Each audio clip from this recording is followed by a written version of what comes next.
السلام علیکم ورحمۃ اللہ وبرکاتہ۔ آپ دیکھ رہے ہیں اردو ٹیلز ہب، جہاں ہم آپ کے لیے ایمان افروز کہانیاں، سبق آموز واقعات اور اسلامی تعلیمات پر مبنی قیمتی موتی پیش کرتے ہیں۔ ہماری کوشش ہے کہ دلوں کو روشنی ملے اور زندگی میں حقیقی رہنمائی حاصل ہو۔ آج کی کہانی بھی ایک ایسی ہی ایمان افروز داستان ہے جو ہمیں صحابہ کرام کے خلوص اور اللہ تعالیٰ سے ان کی بے پناہ محبت کا احساس دلائے گی۔ آئیے سنتے ہیں اور اپنے دل و دماغ کو اللہ کی قربت سے منور کرتے ہیں۔ چلیے کہانی کی طرف بڑھتے ہیں۔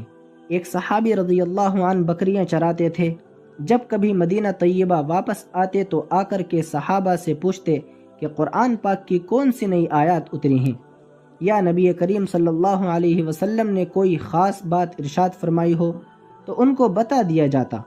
ایک دفعہ جب مدینے میں واپس آ کر پوچھا تو انہیں بتایا گیا کہ یہ آیات اتری ہیں جن میں اللہ تعالیٰ نے قسم کھا کر فرمایا کہ میرے بندو، میں ہی تمہیں رزق دینے والا ہوں۔ تو جب انہوں نے یہ بات سنی تو وہ ناراض ہونے لگے اور کہنے لگے کہ وہ کون ہے جس کو یقین کے لیے میرے اللہ کو قسم کھانی پڑی۔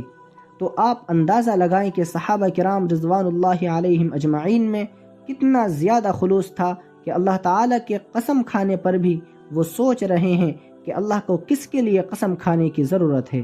سبحان اللہ، یہ اللہ رب العزت سے محبت کی بات ہے۔